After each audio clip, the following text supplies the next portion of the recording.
Hi everyone, this is Mrs. J, and today we're going to learn about arithmetic sequences. Before we get started, I have a quick warm-up for you guys, so pause the video and give it a try, and you can hit play when you're ready to check.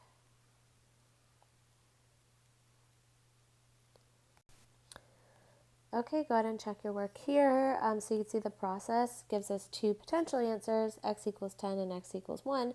But since it is an even index, we need to check for extraneous solutions. So by plugging in our potential answers, we see that x equals 10 is a solution and x equals 1 is extraneous. So today we're going to start talking about what are called sequences. So a sequence is simply an ordered list of numbers, something like this: 1, 3, 5, 7, 9. So it's separated by commas, and it can continue infinitely with a dot, dot, dot, or maybe it will actually end. So each number in the list is called a term. So this is our first term. This is our second term, this is our third term, so on and so forth. So there's two different ways we can describe a sequence. The first and more common way is with what's called an explicit rule. So an explicit rule defines each term in reference to its relative position in line. So for this example, for the sequence I have listed here, since 1 is the first term, we would say this is when n equals 1, and here's when n is 2, n equals 3, this is when n equals 4, this is when n equals 5. So again, we can describe each term in reference to its relative position. So the explicit rule for this sequence is 2n minus 1. So imagine, you plug in 1. If you plug in 1, you get 2 minus 1, which is 1. If you plug in 2, you get 4 minus 1, which is 3. So it's nice to use explicit rules because maybe you want to find like the 20th term in your sequence. You can simply replace n with 20 and it will tell you a sub 20, which would mean the 20th term. So explicit rules are probably the most common way we describe a sequence. However, you can also do this with what's called a recursive rule. So a recursive rule defines each term in reference to a previous term or multiple previous terms. So an explicit rule looks something like this. So if I were reading this kind of in common language, I would say the nth term can be found by using the term before. So if you have a sub n minus 1, this just means the term before this one plus 2.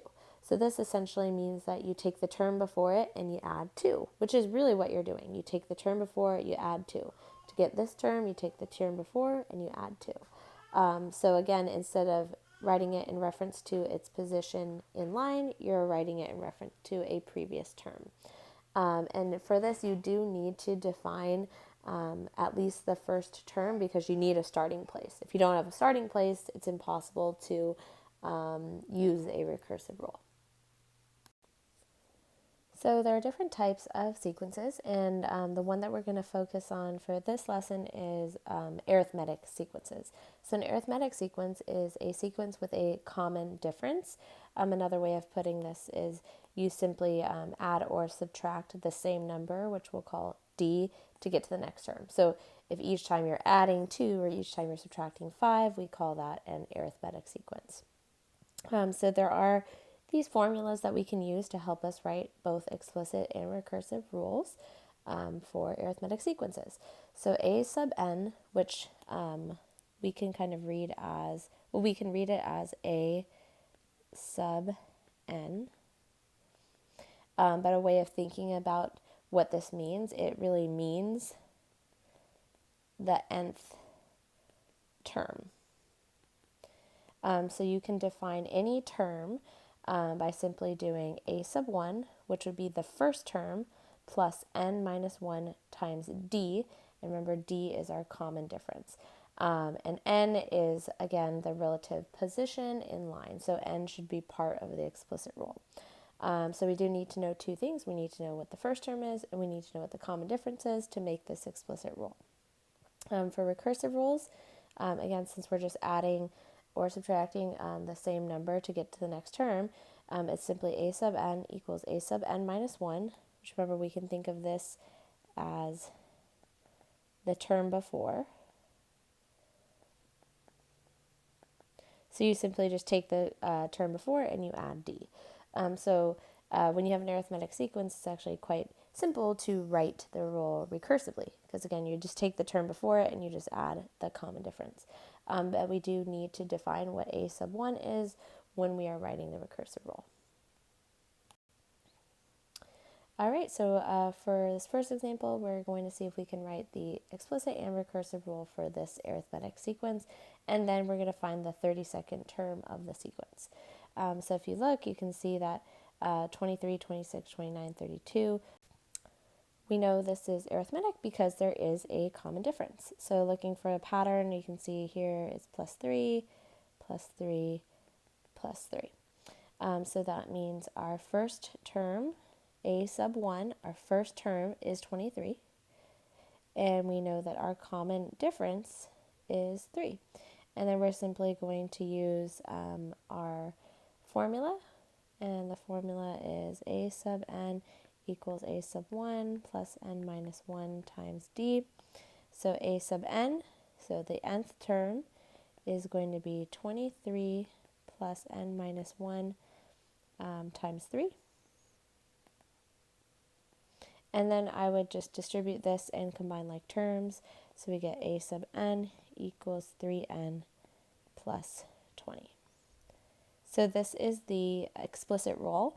So we could plug in any value for n, which would be the relative position in line, and then we could figure out what that term is.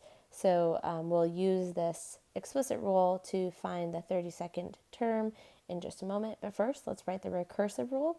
So remember the recursive formula, simply the nth term is just the term before, a sub n minus 1, plus that common difference. And we do need to define a sub 1. So we could say a sub n equals a sub n minus 1 plus 3, and a sub 1 is 23. So this would give us our starting point, and we know that a sub 1 is 23. So if we wanted to find maybe a sub 2, you would take a sub 1, which is 23, and you just add 3. So for a recursive rule, it's not as useful to help us find a term that's like way down the line, like the 32nd term of our sequence. So for this part of our example, we are going to go back to our explicit term because to help us find a sub 32, which would be the 32nd term, all we do is we replace n with 32. So we do 3 times 32 plus 20. So here we get a sub 32 equals 116. So saying this kind of in more common language just means the 32nd term is 116. Okay, so now we're going to try another one together. We're going to, again, write the explicit and the recursive rule for the sequence, and then we're going to use the explicit rule to help us find the 37th term of the sequence. So let's look at the pattern. We have negative 10.1, negative 11.7, negative 13.3. So if you ever find that it's a little bit tricky to find that common difference, all you need to do is take any term and subtract the term before it. So to find the common difference, we do negative 11.7 minus negative 10.1. So here our common difference is just negative 1.6. And you can see if you take this and you subtract 1.6, you'll get the next term, and so on and so forth. So our common difference is negative 1.6, and we see from the sequence that the first term is negative 10.1. So we have everything we need to make our explicit rule. So a sub n equals negative 10.1 plus n minus 1 times negative 1.6. And then we're just going to distribute and combine like terms. So that gives us a sub n equals negative 1.6n minus 8.5. So we could use this to find any term in our sequence. Before we find the 37th term, let's now do the recursive rule for the sequence. So a sub n equals the term before it, and then we could say plus negative 1.6, or we could just say minus 1.6, and let's define that first term so we do have a starting place, and this is our recursive rule. And last, let's find the 37th term. So we're going to find a sub 37. So negative 1.6 times 37 minus 8.5. So our 37th term is negative 67.7.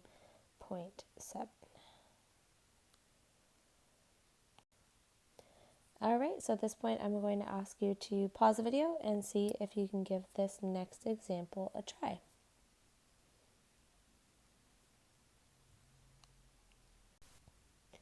All right, go ahead and check your work here.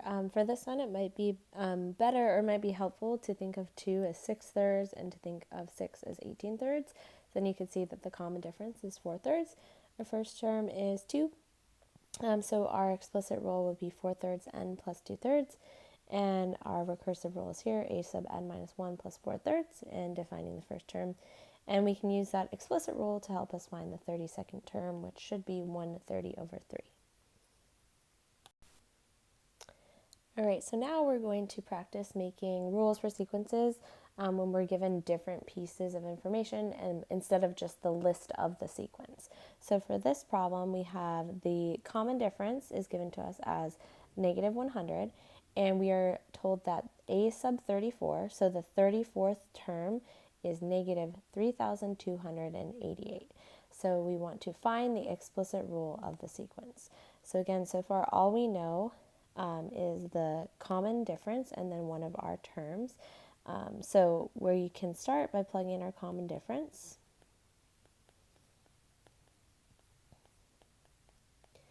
But you can see that we still need to find that first term to help us make our explicit rule. So rather than kind of starting at the 34th term and working our way backwards to find the first term, which could take us a while, we can actually use this. We can actually substitute it for n and a sub n to help us find a sub 1.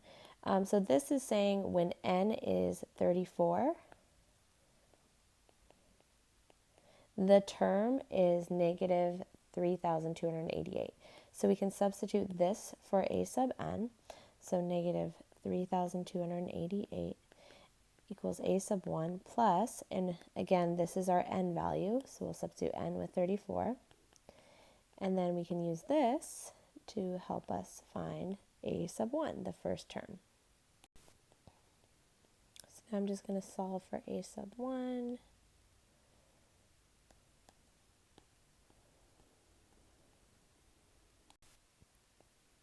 And we should get that a sub 1 equals 12. So now we've found the other piece of information we need to make our explicit rule.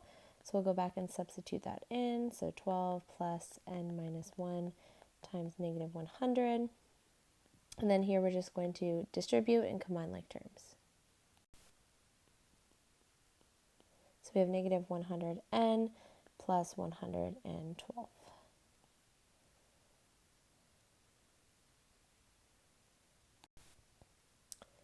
All right, so at this point I'm going to ask you to pause the video and give this one a try on your own. And when you're ready to check your answer, just hit play.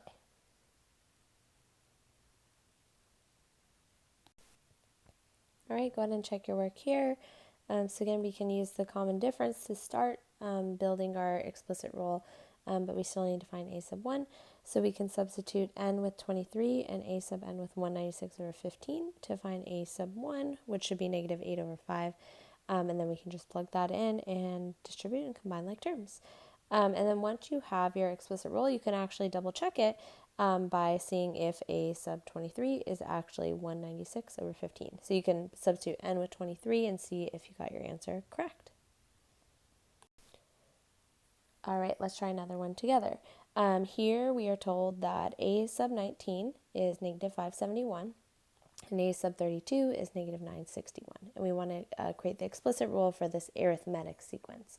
So we know for the formula, We have a sub n equals a sub 1 plus n minus 1 times d. So we need a sub 1, which we're not given, and we need d, which we are also not given. So since we're trying to find two things, we can actually set up a system of equations with the two pieces of information we're given to help us find them. So when we're told that the 19th term is negative 571, that means we can substitute n with 19 and negative 571 with a sub n. So we can do that first one over here.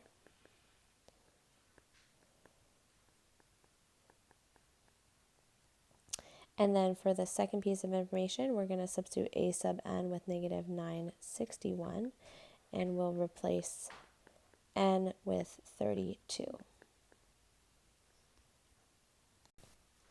So what we have here is negative 571 equals a sub 1 plus 18d. And then if I take this, I'm going to actually rewrite it right underneath. Negative 961 equals a sub 1 plus 31d. We can actually use the elimination method to help us solve.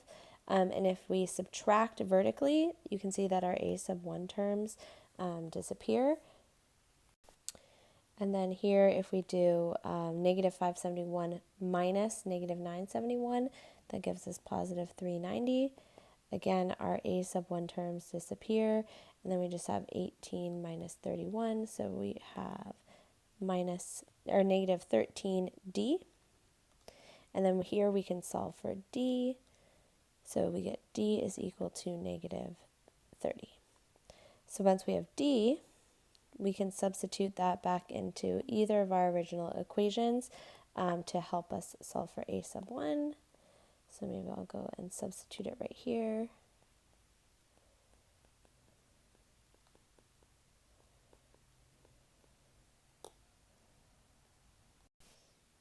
And then we can find that a sub 1 is negative 31. So you can see that by using the two pieces of information we were given, we can create that system to help us find the two pieces of information we need. And then we can just plug them back into our original formula, a sub 1 plus n minus 1 times d. And then again, we're just going to distribute and combine like terms.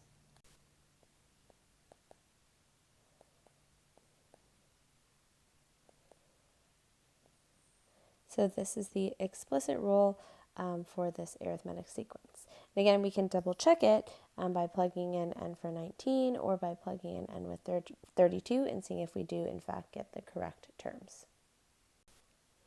Now there is another way we can approach a problem like this.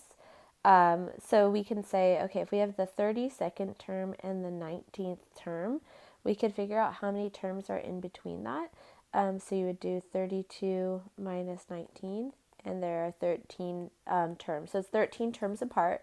So those 13 terms must be split up evenly between negative 571 and negative 961. So then we're going to do our later term minus our previous term to see how much value is different between that. So negative 961 minus negative 571. Here you just need to be careful that you're, again, doing the later term minus the previous term, even if it is negative. That should give us negative 390. So that's the amount of space between those two terms. So then if you take that and then you divide it by 13, because there's 13 terms in between, you get negative 30, which is our d value. So it's just a different way of finding that d value. And this works for arithmetic sequences, again, because each term is the same distance apart. So if you figure out what that distance is and how many terms are in between, it should be divided evenly amongst them. And then you'd still need to set up an equation to help you find that first term. But again, this is just a different way of approaching a problem like this. There are a few different ways of doing it, but whatever works best for you is what you should do.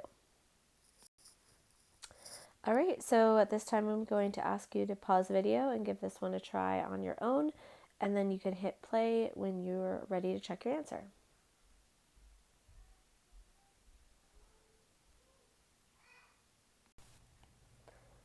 All right, go ahead and check your work here. So you can see I use these two pieces of information to set up a system of equations. So we could find a sub 1 and d. So you should get that d is 2/3, which you can substitute back in to find your a sub 1 value, which should be negative 1/4. Then just plug those back into our equation, and we should have our answer here. Remember, you can check your answer by plugging in n equals 11 and then n equals 34 to make sure you get the correct terms. All right, so now we're going to try a word problem that will involve an arithmetic sequence. So this says the Saratoga High School band is learning a new pyramid formation. The front row of the formation has 5 members. Each successive row, one extra member will be added on each end of the row. How many people will be in the 14th row of the formation? So from this, we could see that in the front row there are 5 members. So that means that a sub 1 is 5. That would be our first term. And then since for each row they add one extra member on each side, so imagine here's the first row, and the next row, again they add one on each side. We can see that that means that each row we're adding 2. So that means our d value is equal to 2. So we can model how many people are in each row with the explicit rule a sub n equals 5 plus n minus 1 times 2. So we have 2n plus 3. So this will tell us how many members are in each row of our formation. So we can use this to help us answer the question, which was how many people will be in the 14th row of the formation. So we simply do a sub 14 equals 2 times 14 plus 3. So a sub 14 is 28 plus 3, so 31. So there are going to be 31 members in the 14th row. All right, here's the last one for you to try on your own, so please pause the video and give it a go.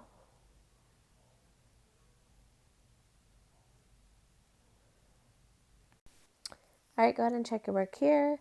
So with the given information, we know that the 14th term is 135,000. And since the annual salary increases by 4,500 each year, that's going to be our D value. So we can substitute this term into our formula. So a sub n is 135,000 and n is 14. And that allows us to solve for a sub 1, which is what they're asking for. They say, what is the starting salary, which means the year 1 salary. And that would be $76,500. All right, so that is all for today's video. Thank you so much for watching.